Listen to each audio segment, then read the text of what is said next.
Art Attack!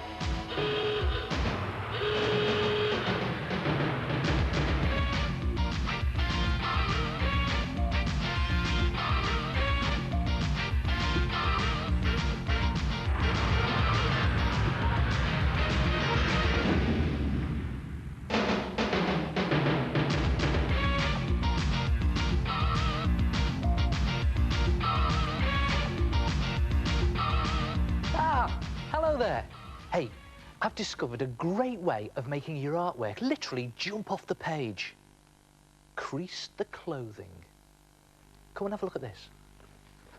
Take a page of newspaper and on it draw a person, any person you like, in any shape you like. It can be a sports personality, it can be maybe a pop personality, but it's a good idea to just draw it in sausage shapes first, like this. I always do this, just to get the right position.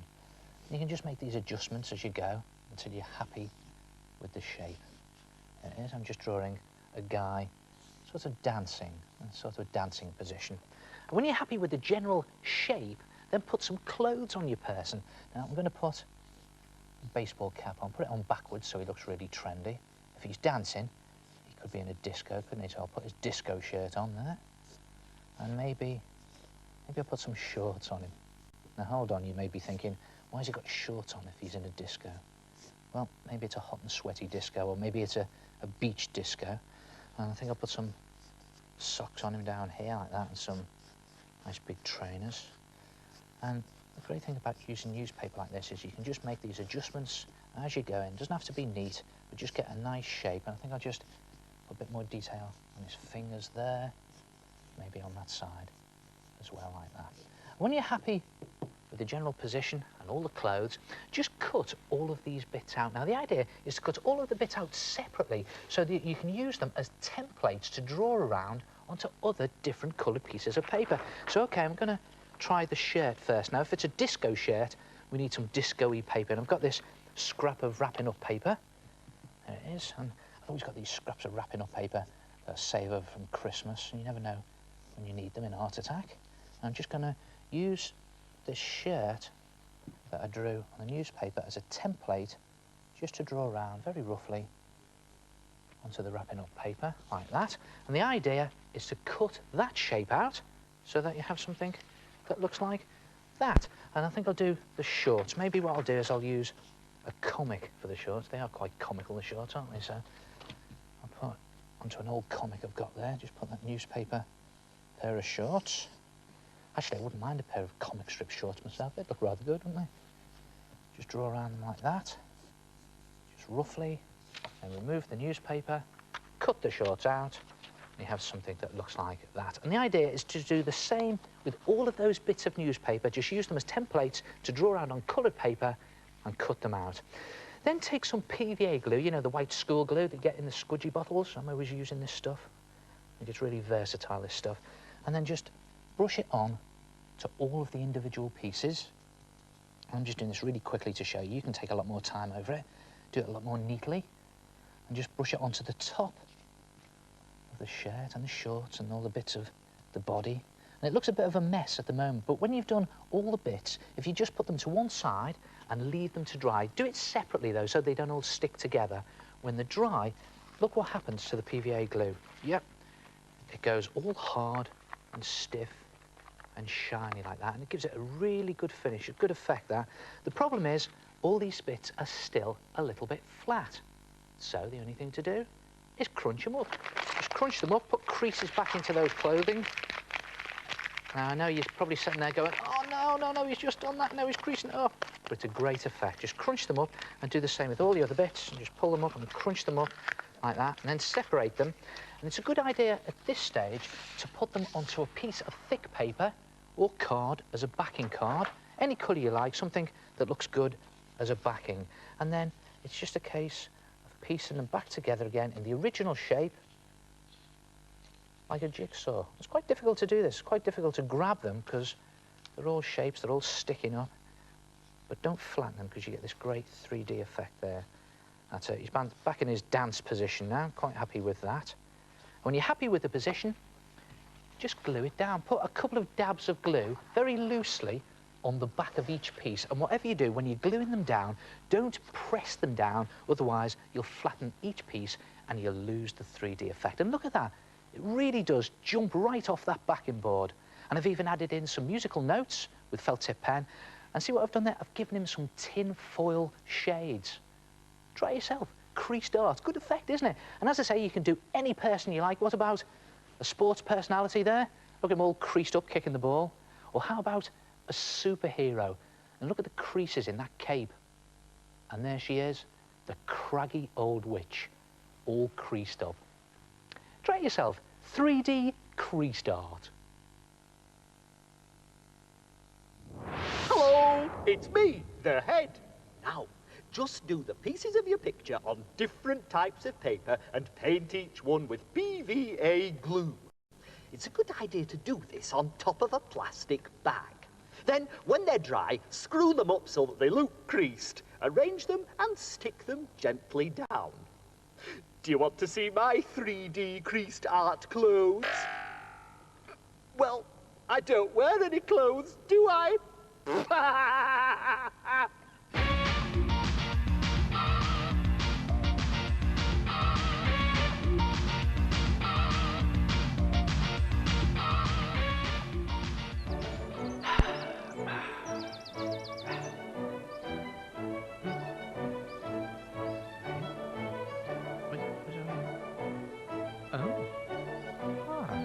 Ooh, this gives me an idea for a big art attack. Let's see what he's got then. No.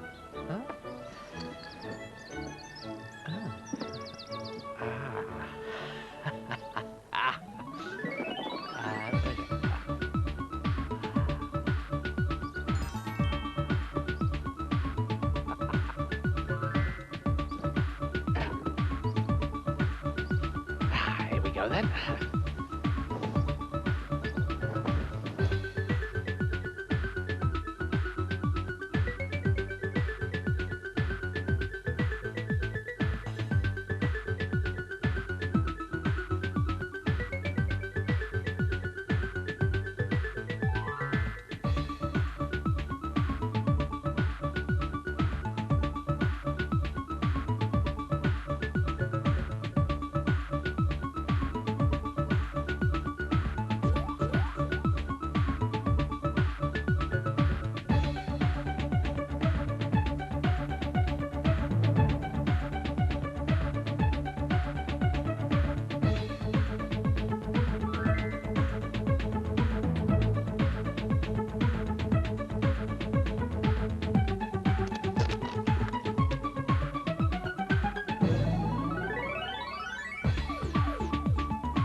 magic.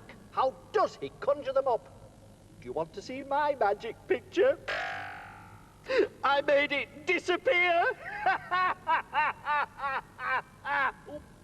If you've done a piece of writing, it could be on a poster or greetings card, and you want to make it look really special, try scribbling on it. Now, don't laugh, watch this. Take a ruler and draw an L shape in the bottom corner of the paper that's about halfway between the edge of the paper and the writing. And then put a dot that's roughly 1 to 2 centimetres from the corner of the L shape, and then join that dot to the ends of the L shape, like that. And it doesn't need to be accurate, but you should try and make it nice and neat. And then do the same in the opposite corner. Do an L shape. This time it'll be sort of backwards L shape. And again, it doesn't have to be deadly accurate. Place a dot 1 to 2 centimetres from the corner and join that dot to the ends of your L shape, like that.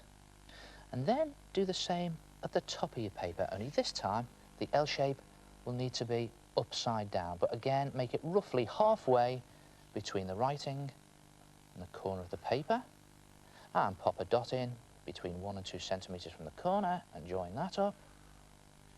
And yes, you've guessed it, the top left-hand corner, or the 4th corner, do exactly the same.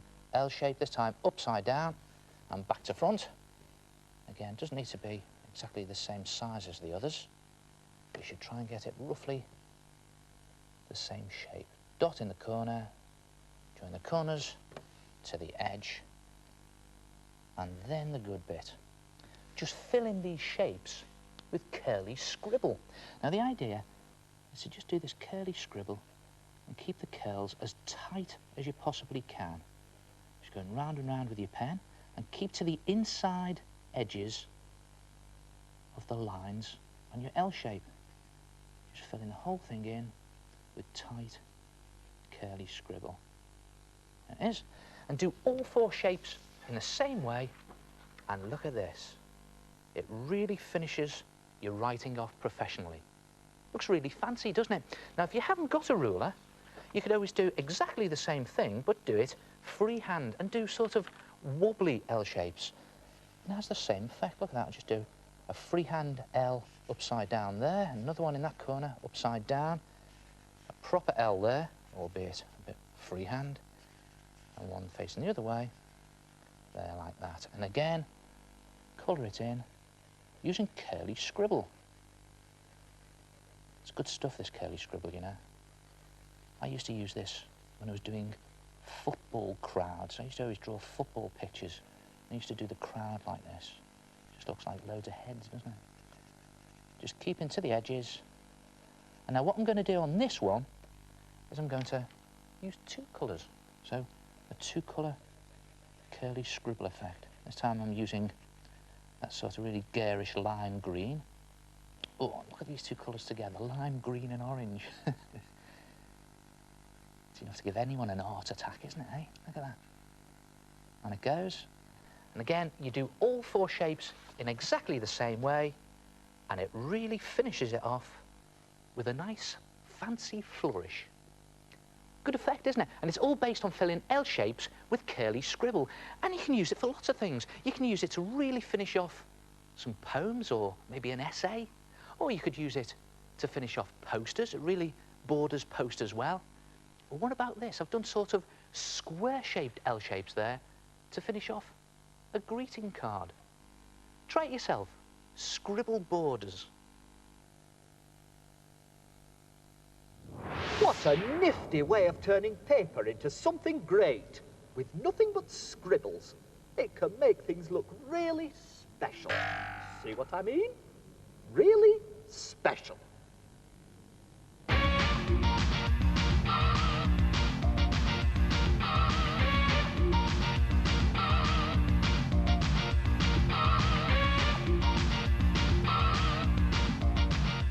Hi, my name is Jenny, and I made a mobile out of lots of different bee shapes.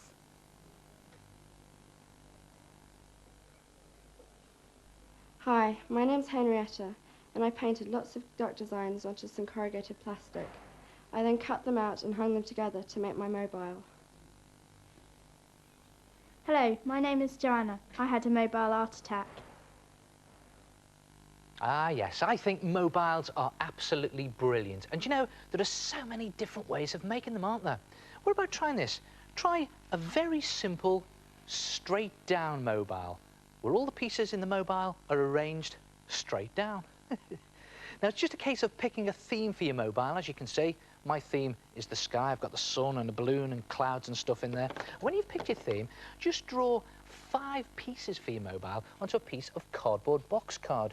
Now, I'm going to just draw the sun in there and just make all your pieces nice and big and bold and keep them very simple.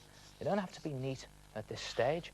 I'm going to draw a hot air balloon for the sky. You don't have to do the sky. You can do other themes, animals, underwater. And I think I'm going to do a rainbow there. Just do that shape. I'll make that a little bit better when I've cut it out. And then a cloud shape there. Clouds are always good in mobiles, aren't they? They can go in lots of different types of mobiles, clouds. There you go. You often see them in the ones you can buy in the shops. And then when you've done all those pieces, make them roughly the same size, and then cut them out, and you have a pile of cardboard mobile pieces. I'll tell you what's a really good idea. If you cut smaller versions of those pieces out as well, watch this. You can get some glue, put a dab of glue on the small bit. See, I've got my small cloud there, and then just glue that onto the bigger mobile piece. And if you do one on each side, you get a really good 3D effect. You don't have to do them on each side, just do them on one, but it makes it really 3D. And then take some sticky tack and a sharp pencil and just very carefully pierce a hole through each mobile piece about 1 centimetre from the edge at the top of the piece into the tack at the bottom, and then about 1 centimetre from the edge at the bottom of each mobile piece. And do the same with all your pieces. That's how you can thread the cotton through. And when you've made the holes, and you can paint the pieces. And I'm just going to use some poster paint here and slap it on to show you. But you can use poster paint, you can use acrylic paint, but whatever you do, make it nice and bright and bold. You could even use felt tip pen for this. I'm just going to slop this all on to show you. You can take a lot more time and care over it. And when you've completely painted or coloured in each of your mobile pieces, both sides, you'll have something that looks like that. Look at that, and see what I've done here. I've added on some more detail. I've put some shading at the bottom of the cloud and some light at the top edge of the cloud, and I've even threaded some cotton. And again, you thread the cotton onto each piece, and then it's just a case of deciding an order and arrange them in the order, and then tie them all together, roughly 4 or 5 centimetres apart. And there you have your straight down mobile that's blowing in the wind. Look at that. And then it's just a case of hanging it up. Or better still, get someone else to do the hard work for you. It's always good at a time like this to get a tall person to hang it up and do all the hard work.